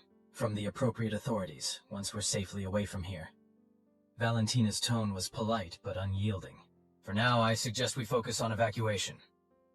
Core looked like he wanted to argue further, but a call from one of his team members distracted him. With a final suspicious glance at the Volkov sisters, he moved away to address the new situation. "He's not going to let this go," Aleksandra observed. "No, but he'll follow the chain of command," Valentina sighed. "Unlike some people I could mention who decided to join an incredibly dangerous rescue mission as a cadet." "Hey, it worked out, didn't it?" "This time." Valentina's expression softened. "Thank you, Alex. I mean it, but also, what were you thinking?" "That my big sister was in trouble and needed help," Aleksandra replied simply. "Same as when we were kids and Terry Blackwell and her friends cornered you behind the school." Valentina laughed. "I had forgotten about that. You came charging in like a tiny berserker, all flailing arms and righteous fury. And I got a black eye and a week's detention for my trouble. And my eternal gratitude." Valentina's smile faded. But this isn't the playground, Alex. The stakes are... well, you saw them. All the more reason you needed backup. Aleksandra glanced toward where Dren was working on the communications array, his long digits moving with surprising delicacy over the controls. Besides, I wasn't alone. Your friend seems capable, Valentina observed. Not many non-humans would volunteer for a mission like this. Dren's special that way. He likes to joke that he's collecting unusual experiences for his memoirs. Oh, a rescue mission to a Krathos-occupied outpost would certainly qualify. Valentina winced suddenly, touching the wound on her forehead.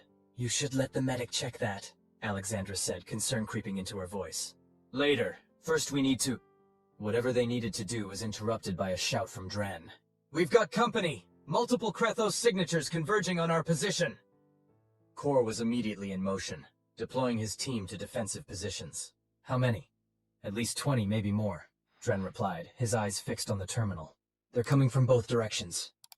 They must have realized we're planning to extract from here, one of the team members suggested. Or they're just tired of us causing trouble in their newly acquired outpost, Aleksandra muttered. Kor made a quick decision. Change of plan. We move now, fight our way to the main docking bay. Alternative route through the science labs. They're closer and likely less defended. The labs? Valentina looked alarmed. No, we should avoid those. The research materials are a secondary concern compared to our lives. Kor cut her off. Unless you'd prefer to sit here and wait for the Krathos to overrun us. Valentina hesitated, then nodded reluctantly. Fine, but we need to be careful. Some of the equipment is... sensitive. Noted, Kor said dryly. Move out, people. Standard formation, wounded in the center. As they prepared to leave the relative safety of the command center, Aleksandra found herself next to Dren. Unusual enough for your memoirs yet? She asked. Getting there, he replied, checking his weapon.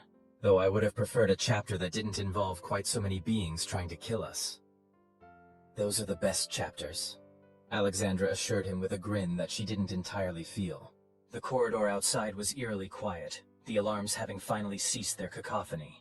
The emergency lighting gave everything a blood-red tint that did nothing to ease the tension.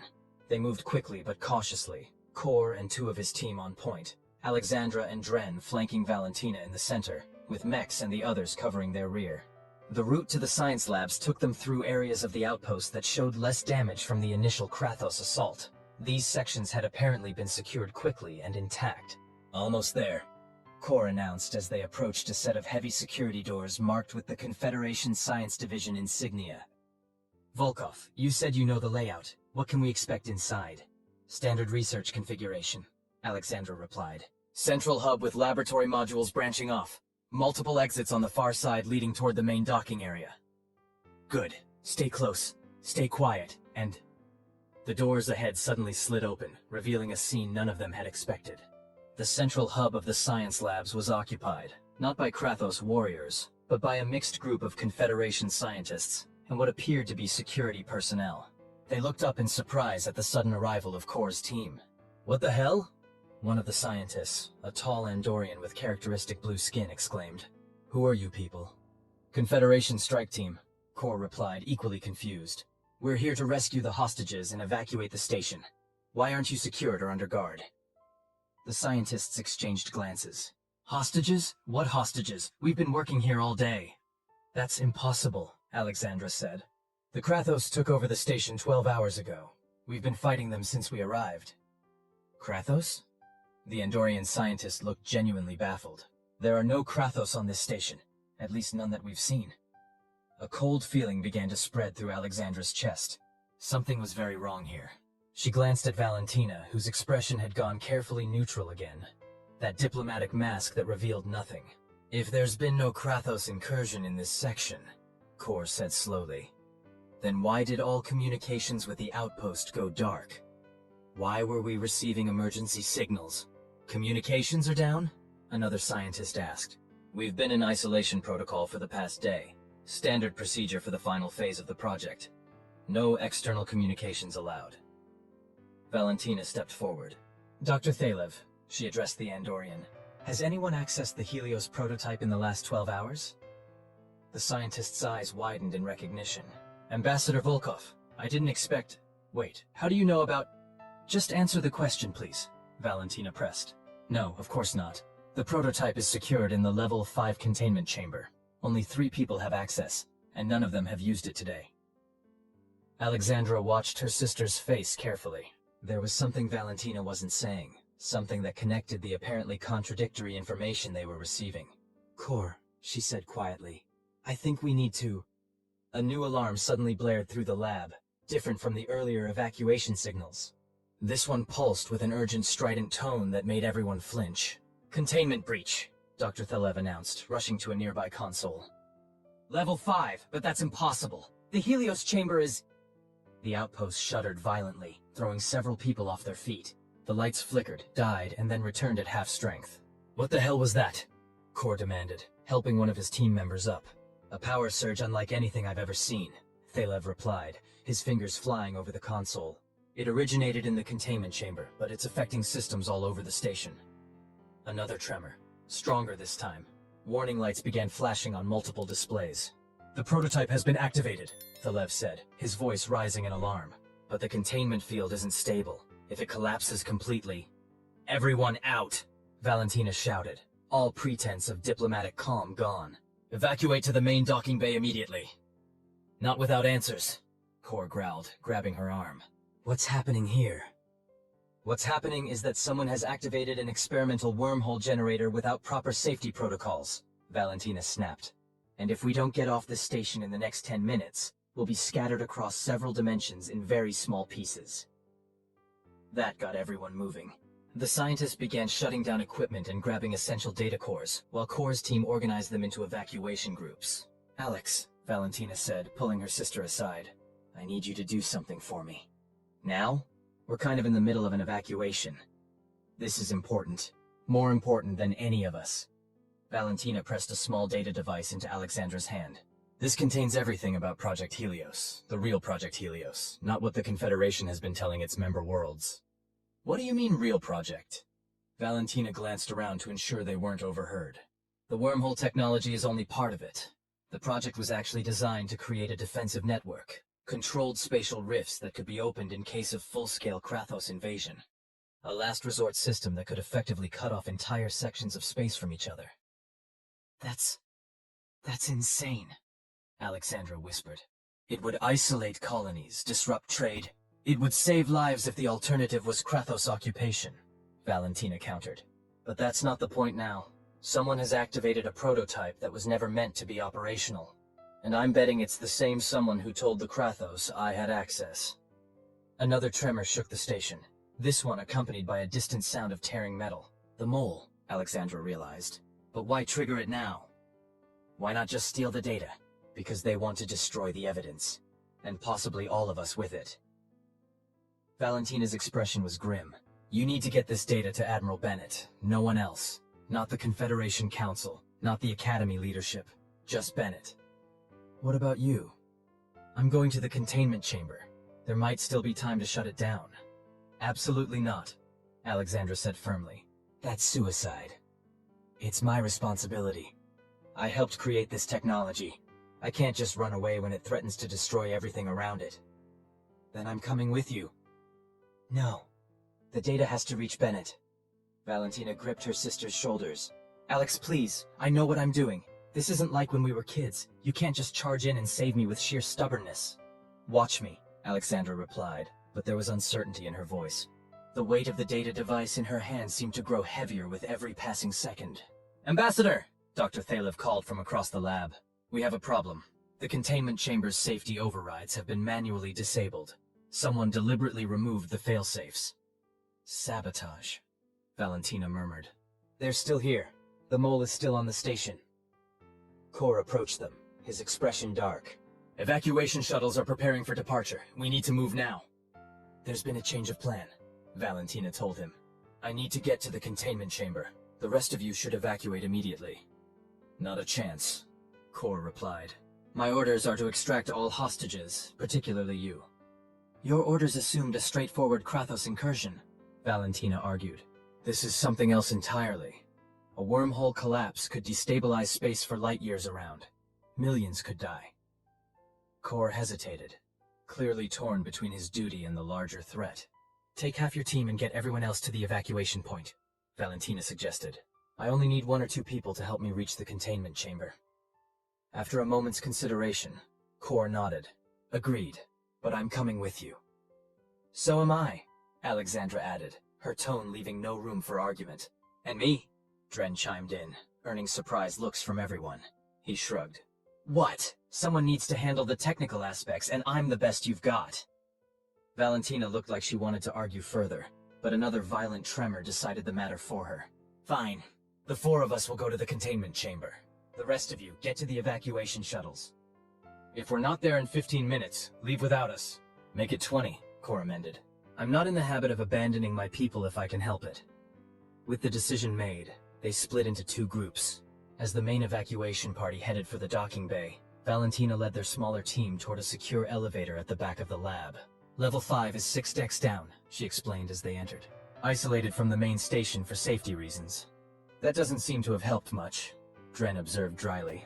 It would have if someone hadn't deliberately sabotaged the safety systems, Valentina replied as she pressed her palm to the security scanner.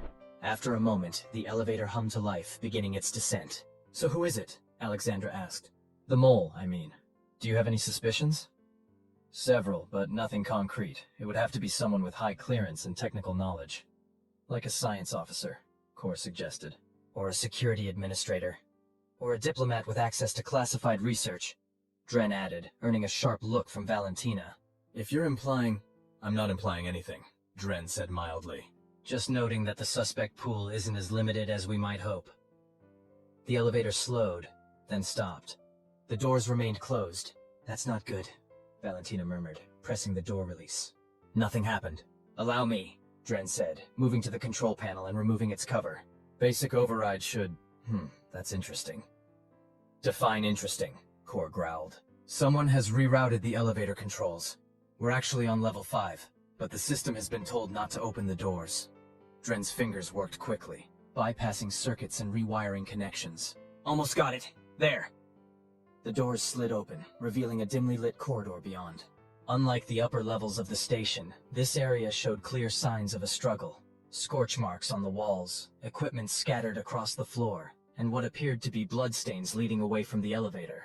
Looks like there was a Krathos incursion after all, Aleksandra observed grimly, weapon raised as she scanned the corridor, just not where everyone else was looking. They went directly for the containment chamber, Valentina agreed. Bypassing the rest of the station entirely. That's surgically precise for Krathos tactics. Unless they had very specific intelligence, Kor added, and a guide. They followed the corridor cautiously, the intermittent tremors growing stronger as they approached the central laboratory. Warning lights flashed outside a massive set of reinforced doors, marked with hazard symbols in multiple languages. The outer containment chamber, Valentina explained. There's an observation room beyond, then the main chamber itself. How do we get in? Aleksandra asked, eyeing the sealed doors. In answer, Valentina placed her palm on a scanner beside the doors. After a moment, the scanner glowed green, and the massive doors began to part with a hydraulic hiss. Ambassador clearance still works, she said with evident relief. That's something at least. The observation room beyond was a disaster zone. Consoles had been smashed, monitors shattered, and the transparent wall that should have provided a view into the main chamber was webbed with cracks. Through the damaged barrier, they could see pulsing blue-white energy that seemed to bend and distort the very air around it. The prototype, Valentina breathed. It's fully activated. Can it be shut down? Kor asked, surveying the damaged equipment. Not from here. The main controls are inside the chamber itself. Valentina moved to one of the least damaged consoles, her fingers flying over the interface. But I might be able to stabilize the containment field long enough for someone to get in there. Someone meaning you, Aleksandra guessed, not liking where this was heading. I'm the only one with the clearance and knowledge to abort the sequence. In case you haven't noticed, clearance doesn't seem to be stopping whoever did this, Aleksandra pointed out. And the chamber looks like it's about to tear itself apart. As if to emphasize her point, another tremor shook the room, stronger than any before. A large crack appeared in the ceiling, showering them with debris. We don't have much time, Valentina said grimly. The wormhole is expanding. If it breaks containment completely. How bad? Kor interrupted. Bad enough that evacuation shuttles won't get away fast enough. We need to shut it down. Dren, who had been examining one of the damaged consoles, suddenly straightened. Someone's still in there. What? Aleksandra moved to his side, peering at the life sign indicators. You're right. One signature right next to the prototype. The saboteur, Core concluded, still admiring their handiwork. Or trying to finish the job, Valentina added grimly. Either way, we need to move now. She moved to the inner door, a heavily shielded airlock-style entrance that provided the only access to the main chamber. Unlike the outer doors, this one showed signs of forced entry. The control panel had been bypassed, wires hanging loose where someone had hot-wired the security system. I can get us in, Dren said, examining the damage. But I can't guarantee I can get us out again. The whole system is compromised. Do it, Valentina ordered. Core, you and Aleksandra be ready for anything. Whoever's in there is responsible for this mess, and they probably won't be happy to see us. While Dren worked on the door, Aleksandra moved closer to her sister. Val, this is insane. That chamber is literally coming apart. We should be running, not charging in. And let whoever did this escape with the technology? Or worse, let the wormhole collapse destroy half the sector. Valentina shook her head. This is bigger than us, Alex. Always has been. That doesn't mean you have to sacrifice yourself. I'm not planning to, but I am planning to fix my mistake. Your mistake? Aleksandra stared at her sister in confusion. You didn't do this. I helped create the technology. I advocated for its development when others wanted to shut it down. Valentina's expression was haunted. I believed in its potential for good. If it's used to destroy instead, that's on me. Before Aleksandra could respond, Dren called out, Got it! The inner door began to slide open, revealing the chaos beyond. The main chamber was a spacious circular room dominated by a central platform. Atop the platform, suspended in some kind of energy field, was what appeared to be a small metallic sphere no larger than a human fist. But appearances were deceiving. The sphere was surrounded by a swirling vortex of blue-white energy that distorted space around it, making it seem simultaneously tiny and vast, present and distant. The wormhole generator, the prototype that could potentially tear a hole in the fabric of reality itself. And standing at the control console beside the platform was a familiar figure. The Krathos technician they had encountered earlier, its severed arm now replaced with what appeared to be a crude prosthetic. Beside it stood a Confederation officer in Science Division uniform, calmly adjusting controls as if the station weren't shaking itself apart around them. Lieutenant Gordon, Valentina said, her voice carrying easily across the chamber despite the humming energy field.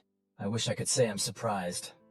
The human officer turned, his expression shifting from concentration to annoyance. Ambassador Volkov. You're supposed to be on a Krathos shuttle by now. Change of plans, Valentina replied coldly. What have you done, Gordon? What you lacked the courage to do, he shot back. Fulfilled the technology's true purpose. By handing it to the Krathos? Valentina's voice rose in disbelief. They'll use it to carve up Confederation space, isolate our worlds, and pick them off one by one. The Krathos understand power, Gordon replied, making another adjustment to the console. They don't fear using it, unlike the Confederation Council with its endless debates and committees. The Krathos technician chittered something, and Gordon nodded. Yes, we're nearly ready. Ready for what? Core demanded, his weapon trained on the pair. A demonstration, Gordon said simply, on a scale that cannot be ignored. Aleksandra noticed that the energy field around the prototype was pulsing faster now, the distortion effects becoming more pronounced. The entire chamber seemed to warp subtly with each pulse, as if reality itself was becoming unstable. You don't understand what you're doing, Valentina warned. The technology isn't stable enough for what you're attempting.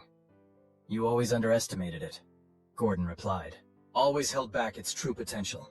The Krathos have found ways to enhance the field parameters beyond what your team thought possible.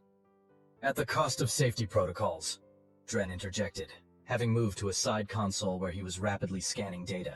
The containment field is already starting to collapse. You've removed too many safeguards. Gordon's expression flickered with the first hint of uncertainty. That's impossible. The calculations were precise.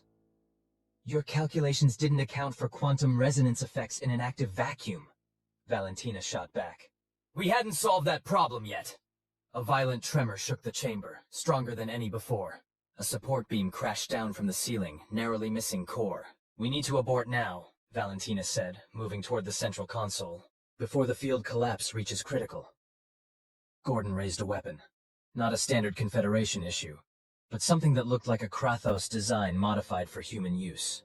Stay back. It's too late to stop it now, and I won't let you try. Listen to me, Valentina pleaded, changing tactics. I understand wanting to push the boundaries. I was there. I advocated for accelerated development until I understood the risks. This isn't just about politics. The technology is fundamentally unstable at this scale. She's right, Dren called, his voice urgent. These readings are off the charts. We're seeing micro-tears in local space-time. If this continues, he never finished the sentence. The Krathos technician, apparently understanding the danger better than Gordon, had made a decision. In a lightning-fast move, it shoved the lieutenant aside and began manipulating the controls itself. "What are you doing?" Gordon shouted, stumbling back. We agreed. The technician's response was a rapid series of clicks that needed no translation. It was trying to save itself, but whatever it was attempting came too late. The energy field surrounding the prototype suddenly contracted violently, then expanded in a blinding flash. The wave of energy knocked everyone off their feet, and Aleksandra felt a bizarre sensation, as if her body was being stretched in all directions at once. When her vision cleared, she saw that the prototype had changed. The sphere had become a perfect circle of light, hovering above the platform, a miniature wormhole, its edges rippling like water. "It's stabilizing," Valentina said in wonder, pulling herself up. "But how?" The Krathos technician chittered rapidly, still working the controls with frantic precision. "It's channeling the overflow energy," Dren realized, reading from his scanner, "creating a controlled wormhole instead of letting the field collapse." "Where does it lead?" Aleksandra asked, staring at the glowing portal. "Nowhere yet," Valentina replied. "It's in formation phase. Once it stabilizes, coordinates can be set." Gordon had recovered his weapon and was backing toward the wormhole, his face a mask of desperation. "This changes nothing. The plan proceeds." "What plan?" Kor demanded. "Where are you going?" "To the Krathos homeworld," Gordon replied. "To deliver what I promised them." "The only place you're going is a Confederation brig," Kor growled, raising his weapon. But before he could fire, another tremor shook the chamber. This one different, more focused around the wormhole itself. The circle of light pulsed, expanded, and suddenly an image appeared within it. A vast, alien cityscape that could only be the Krathos homeworld. "No," Valentina breathed. "It's impossible. It shouldn't be able to lock onto coordinates autonomously." "Not autonomously," Gordon said with a triumphant smile. "Remotely. The Krathos have the other half of the technology. They've been waiting for the connection." The technician had stopped its frantic manipulations and was now moving toward the wormhole, its purpose clear. "Stop it!" Kor shouted, firing a warning shot that the creature ignored. Aleksandra raised her own weapon, but Valentina pushed the barrel down. "No!" "If you hit the wormhole, you could destabilize it completely." "If they get through," Aleksandra began. "I know," Valentina cut her off. "But there's another way." She turned to Dren. "Can you activate Protocol Omega from that console?" Dren looked startled. "The self-destruct? Are you certain?" "Not the station's self-destruct," Valentina clarified. "The prototype has its own emergency shutdown protocol. It will collapse the wormhole safely." Dren's fingers flew over the console. "I need authorization." "Volkov Theta 9-3, Valentina supplied. Gordon, realizing what they were attempting, took aim at Dren. "Get away from that console!"